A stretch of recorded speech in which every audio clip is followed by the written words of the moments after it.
नमस्कार दोस्तों, news in India के डिजिटल प्लेटफॉर्म पर आप सभी का बहुत बहुत स्वागत। आप देख रहे हैं खास बात अर्चना कौशल के साथ। आज खास बात एनकाउंटर को लेकर है, क्योंकि लगातार एनकाउंटर को लेकर सियासत हो रही है। और देखिए, जब भी एनकाउंटर की हम बात करते हैं तो एनकाउंटर का सबसे ज़्यादा शोर कहाँ नज़र आता है?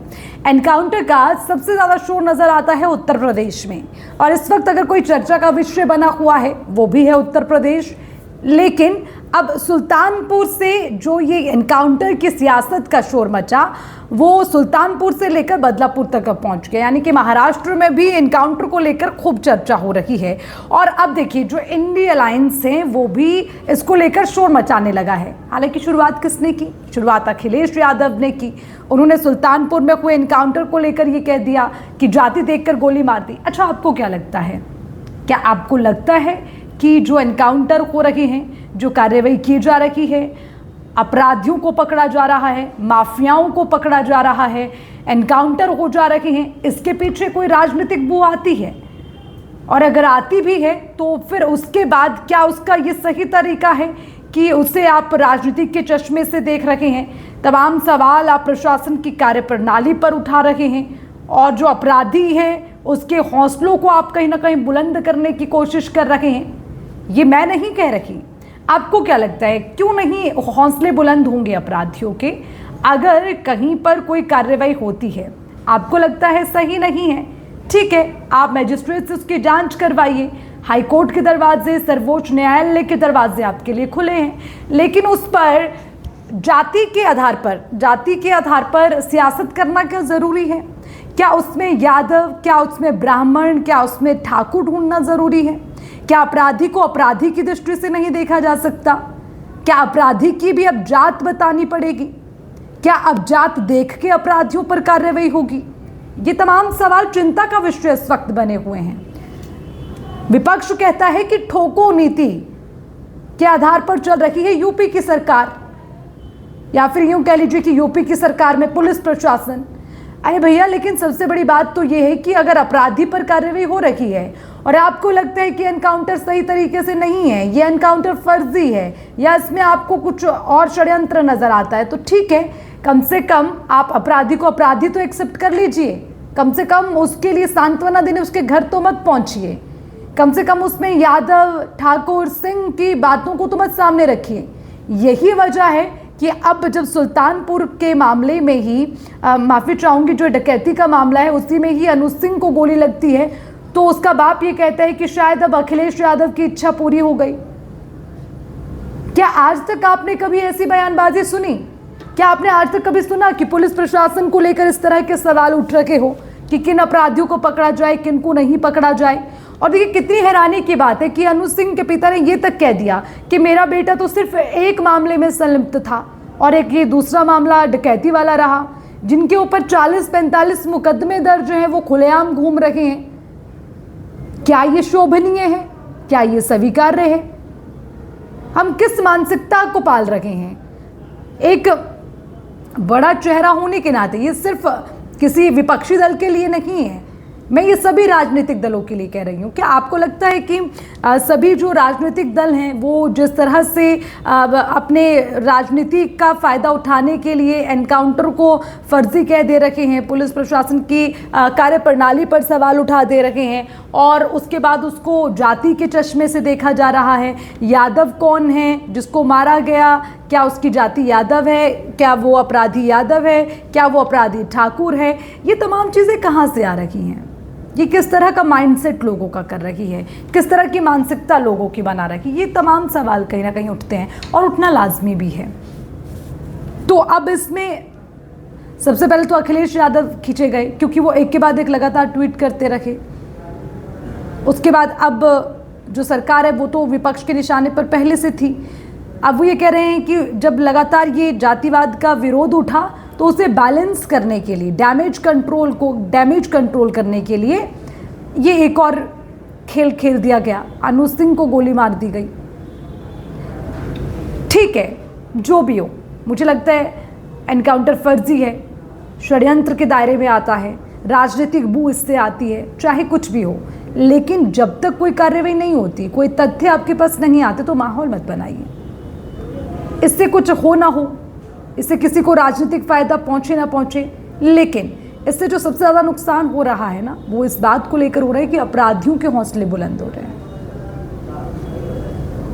कैसे बुलंद हो रहे हैं? उनके आज माता पिता के बयान यही है कि ये राजनीतिक षड्यंत्र के चलते मारा गया मेरा बेटा, ये राजनीतिक षड्यंत्र नहीं होता तो शायद नहीं मारा जाता। तो ये तमाम सवाल उठते हैं। अब आखिर में इंडिया अलायंस भी है, वो भी इन गंभीर मामलों को लेकर अब अपनी प्रतिक्रिया देने लगा है। अरे सहयोगी दल हैं तो सही और गलत नहीं देखेंगे क्या? मुझे समझ नहीं आता कि आज राजनीति का स्तर किस ओर जा रहा है। सुल्तानपुर में मारा जाता है मंगेश यादव, तो उसको जाति का चश्मा लगा देते हैं। उसके बाद अखिलेश इसमें जाति जाति का शोर मचाने लग जाते हैं। अब एक और मामला सामने आया है, वो भी सपा का नेता है रफ़ीक खान अली जो कि जाली नोटों की तस्करी में पकड़ा गया। अब उसे भी समाजवादी पार्टी ने मजहबी चश्मा लगा दिया कि विशेष समुदाय को, अरे आप कहीं तो छोड़िए, पिछड़ा, अगड़ा, दलित, मुस्लिम, अगर आप ये सब कहते रहेंगे कौन सी जाति विशेष बच गई? फिर कोई ना कोई जाति, अब कोई ना कोई अपराध करने वाला किसी न किसी जाति से तो होगा ही। लेकिन चिंता का विषय ये है कि आपने उसे एक जातिगत एंगल दे दिया और लोग उसे उसी चश्मे से देखने लगे। तो अपने राजनीतिक बेनिफिट के लिए कम से कम ये चीज़ें ना हों, और ये मेरी सबसे दरख्वास्त है, चाहे वो सत्ता पक्ष हो या विपक्ष हो। और मैं ये कहती हूँ, अगर फर्जी इनकाउंटर हुआ है तो इस पर भी कड़ा एक्शन लिया जाना चाहिए, बिल्कुल इसकी जांच हो। मैं इसके भी पक्ष में नहीं हूँ, लेकिन हाँ, जब कोई अपराधी किसी पुलिस पर चला दे रहा है गोली, तो सेल्फ डिफेंस में तो चलाएगा ही गोली। अब पहले आपके राजनीतिक एंगल को नहीं सोचेगा वहां पे।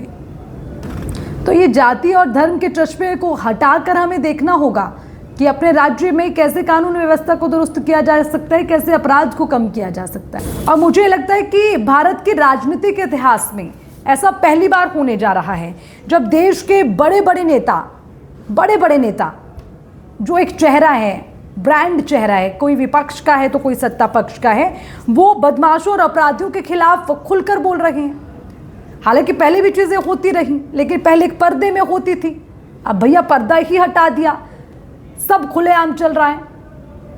कोई गुर्रेज नहीं कर रहा है इस बात से कि अरे जिसका हम पक्ष ले रखे हैं, जिसकी हम बात कर रहे हैं, वो अपराधी है। ये किसी के जहन में आ ही नहीं रहा।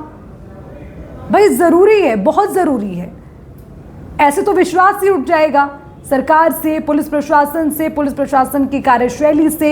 और जो अपराधी पकड़े जा रहे हैं, फिर उनको भी अपराधी तो कोई देखेगा ही नहीं, फिर तो सब ये देखना शुरू कर देंगे। ऐसा माइंडसेट नहीं करना चाहिए। मुझे लगता है बड़े नेता हैं, आप लोगों का एक संदेश लोगों के बीच में जाता है, वो कहीं ना कहीं आपको कोई विपक्ष के बड़े नेताओं को अपना आइडल मानता होगा, कोई अखिलेश यादव को मानता होगा, कोई राहुल गांधी को मानता होगा, कोई मुख्यमंत्री योगी आदित्यनाथ को मानता होगा। तो कहीं ना कहीं आप जो भी बात बोलते हैं उसका समाज में क्या असर पड़ता है, उसके बारे में विचार करना चाहिए, मुझे ऐसा लगता है। अब अजय कुमार लल्लू हैं, कांग्रेस के पूर्व अध्यक्ष हैं, अब उनकी भी गिरफ्तारी की बात सामने आ रही है। लेकिन उन्होंने भी क्या किया जब उनको नोटिस की बात की, क्योंकि माना जा रहा है कि जो जाली नोट है, जो जाली नोट में पकड़ा गया नेता, और उसी के साथ एक तस्वीर उनकी भी देखी गई, रफ़ीक खान जिसकी गिरफ्तारी हुई है।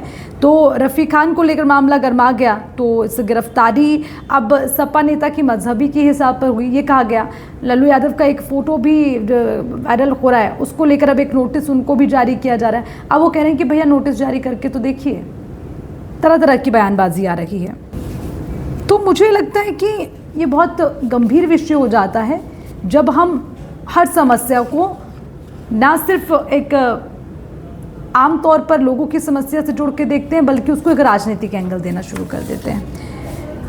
खैर, ये जो एनकाउंटर का खेल चला, उसको लेकर कुछ आंकड़े मेरे पास हैं, वो एक बार आपको बता देती हूँ कि कब किसकी सरकार रही, किसके कार्यकाल में ये एनकाउंटर का खेल सबसे ज़्यादा खेला गया।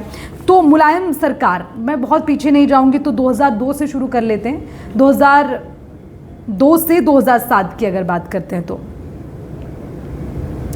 2002 से 2007 में 449 इनकाउंटर हुए, यानी कि 449 अपराधी ढेर हुए। और उस वक्त जो सरकार थी वो मुलायम सिंह यादव की सरकार थी। उनके कार्यकाल में ये 499 इनकाउंटर हो जाते हैं अपराधियों के, और उन्हीं के कार्यकाल में जो पुलिस जवान शहीद होते हैं उनकी संख्या 11 है। सबसे ज़्यादा आंकड़ा था ये उनके 5 साल के कार्यकाल का। उसके बाद 2007 से 2012 तक की बात करें तो उसमें 261 रहा है अपराधियों को ढेर करने का आंकड़ा, और जो पुलिस जवान शहीद हुए उनकी संख्या 8 थी। और ये मायावती की सरकार में था। मायावती की सरकार 2007 से 2012 तक रही। मायावती के कार्यकाल में ये माना जाता था कि लॉ एंड ऑर्डर, ओहो भैया वाह वाह, बहुत तारीफ होती थी कि काफ़ी बदलाव मायावती ने किया, ये किया वो किया। और एनकाउंटर की बात करें तो 261 एनकाउंटर उनके कार्यकाल में भी हुए हैं। 8 पुलिस जवान शहीद हो गए। फिर 2012 से 2017 तक अखिलेश यादव की सरकार दोबारा आई, यानी कि सपा की। जब सपा की सरकार आई, अखिलेश यादव उस समय मुख्य तौर पर थे। अपराधी 40 ढेर हुए, पुलिस जवान शहीद हुए 8। लेकिन इसमें भी कई सवाल उठे, इसीलिए तो लगातार ये माना जाता है कि जब अखिलेश यादव की सरकार आई, गुंडे माफियाओं ने मौज की। खैर, मैं इस ओर तो नहीं जाऊंगी, लेकिन एनकाउंटर की अगर बात करें तो 40 एनकाउंटर उनके कार्यकाल में हुए। फिर योगी सरकार आई 2017 के बाद, 2017 से 2024 यानी कि अभी तक, क्योंकि 2022 में फिर इलेक्शन हुए, दोबारा सत्ता में सरकार आई, तो तकरीबन 7 साढ़े 7 साल का कार्यकाल योगी आदित्यनाथ का हो चुका है, और जिसमें अभी तक 209 एनकाउंटर हुए हैं। यानी कि कुल मिलाकर अगर अखिलेश यादव के समय की सरकार को छोड़ दें, और जो सबसे ज़्यादा समय है सरकार का, ये तो 5-5 साल के मैंने आंकड़े गिनवाए, लेकिन योगी सरकार में 7.5 साल के कार्यकाल में ये 209 एनकाउंटर हुए हैं। बावजूद इसके आप ये कह रहे हैं कि योगी सरकार ने एनकाउंटर को ट्रेंड बना दिया है। तो भैया, ये इसमें आपको सोचने की ज़रूरत है कि अपना इतिहास मत भूलिए। जब आप वर्तमान की स्थिति पर बात करते हैं और आप सवाल उठाते हैं, तो आपको अपने इतिहास के पन्नों को भी झांक कर देख लेना चाहिए, ज़रूरी है। 17 पुलिस जवान शहीद हुए, वजह क्या रही? कोशिश यही रहती है कि एनकाउंटर ना हो। फिर वही बात है ना कि गोली ना चलाएं तो हमारे जवान शहीद हो जाते हैं। फिर उस पर भी आप कोई ना कोई सवाल, टीका टिप्पणी करना शुरू कर देते हैं, तो कहीं ना कहीं चिंता का विषय बन जाता है। ये तमाम आंकड़े मैंने आपके सामने रखे हैं अब तक के। लेकिन बड़ी बात यह है कि अभी जो मैंने कहा था कि बदलापुर में भी अक्षय शिंदे, जिसके एनकाउंटर जिसका हुआ, वहाँ पर 2 नाबालिग का जो है दुष्कर्म किया जाता है, उनके साथ इतनी जघन्य अपराध वहाँ पर किया जाता है, लोग सड़कों पर आ जाते हैं, फांसी के फंदे पर लटकाया जाएगा, शोर खूब मचता है। और उसके बाद अब जब एनकाउंटर हो जाता है तो उस पर सवाल उठ जाते हैं। खैर, सवाल हाईकोर्ट की ओर से उठाए गए हैं, क्योंकि उसी अपराधी के पिता ने याचिका दर्ज की है, और उन्होंने कहा है, उन्होंने मुंबई हाईकोर्ट में ये कहा है कि कहीं ना कहीं मेरे बेटे को मारने के पीछे की मुख्य वजह ये है कि सबूतों के साथ छिड़खानी हो, कुछ जो लोग हैं उनके नाम सामने ना आए, उनको दबाने की कोशिश की जा रही है। अब भैया, इतनी हिम्मत तो आएगी ना परिवारजनों में भी कि अब वो अपने बेटे का अपराध बाद में देखेंगे। अब उसके साथ क्या होना चाहिए पहले वो ये खुद तय करने लग जाएंगे, क्योंकि आप लोग ही इस तरह की राजनीति कर रहे हैं, इस तरह का लोगों का माइंड सेट कर रहे हैं। तो मुझे लगता है कि ये चिंता का विषय है। कम से कम अपराधी की जाति ना ढूंढें। मुझे लगता है राजनीति आपको जिस स्तर पे करनी है करिए। आप जातिवाद की राजनीति हमेशा से करते आए हैं, सभी राजनीतिक दल। वोट बैंक के लिए आप कोई ना कोई नई स्ट्रेटेजी के साथ ग्राउंड में नज़र आते हैं, चाहे वो कभी अब इस बार पीडीए का शोर, या फिर वो हिंदुत्व का शोर हो, और राष्ट्र सर्वोपरि का शोर हो, या फिर वो एमवाई का शोर हो, ठीक है, आरक्षण का शोर हो, संविधान का शोर हो, जैसे भी आपको नैरेटिव सेट करना है जनता के बीच में, आपकी स्ट्रेटेजी। लेकिन मुझे लगता है कि कम से कम अपराध को छोड़ दीजिए। कम से कम जो अपराधी है उसमें उसके अपराध को देखिए, उसकी जाति को ना देखिए। मुझे लगता है ये ज़रूरी है, ये हर राज्य के लिए ज़रूरी है। एनकाउंटर को ट्रेंड ना बनाया जाए, लेकिन कम से कम अगर कार्रवाई हो रही है और कुछ स्थिति ऐसी बन जाती है कि मुठभेड़ की ज़रूरत वहाँ पर हो जाती है, या वैसी स्थिति बन जाती है, तो उसको कम से कम फर्जी या कम से कम राजनीतिक षड्यंत्र के तौर पर ना देखा जाए।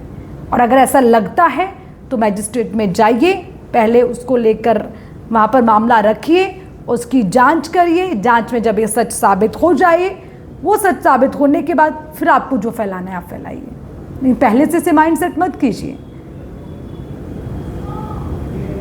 ये राजनीतिक इतिहास में पहली बार इस तरह का शोर देखने को मिल रहा है।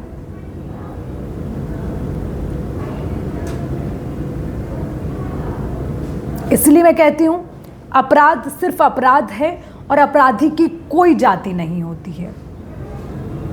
उस पर अगर कार्रवाई हो रही है तो होनी चाहिए, लेकिन ठीक है, कानून, कोर्ट, हाई कोर्ट, सर्वोच्च न्यायालय सर्वोपरि है, उस पर कभी कोई सवाल, कोई संशय नहीं लग सकता। लेकिन उसके अलावा जो राज्य सरकार है उसकी अपनी एक जिम्मेदारी होती है। अगर वो कोई कार्रवाई कर रही है उस पर उसकी अपनी जवाबदेही भी होती है। और जब तक विपक्ष भी उस भूमिका में आता है कि अगर सरकार का आपको तानाशाह रवैया नज़र आ रहा है या आपको लग रहा है कि वो गलत कर रहे हैं, तो उन्हें टोकने का पूरा स्वतंत्र अधिकार विपक्ष को है, लेकिन तथ्य के साथ। तर्क, तथ्य होने चाहिए, खाली हवा में तीर ना मारा जाए जिससे कि समाज में गलत संदेश जाए। आज की इस खास बात को करने का, इस चर्चा को करने का यही मतलब है। हम चाहते हैं कि जो आम जनता है वो भी इसे समझें, और सिर्फ जो राजनीतिक बड़े दल जिन्हें भी आप अपना आइडल मानते हैं, जो बीजेपी के समर्थक हैं, जो समाजवादी पार्टी के समर्थक हैं, जो बीएसपी के समर्थक हैं, तमाम दूसरी पार्टी को भी जो लोग पसंद करते हैं, सिर्फ और सिर्फ एक एंगल मत देखिए कि ये हम इनके समर्थक हैं, हम इन्हें पसंद करते हैं। सही गलत की पहचान हमेशा हमें करना ज़रूरी है।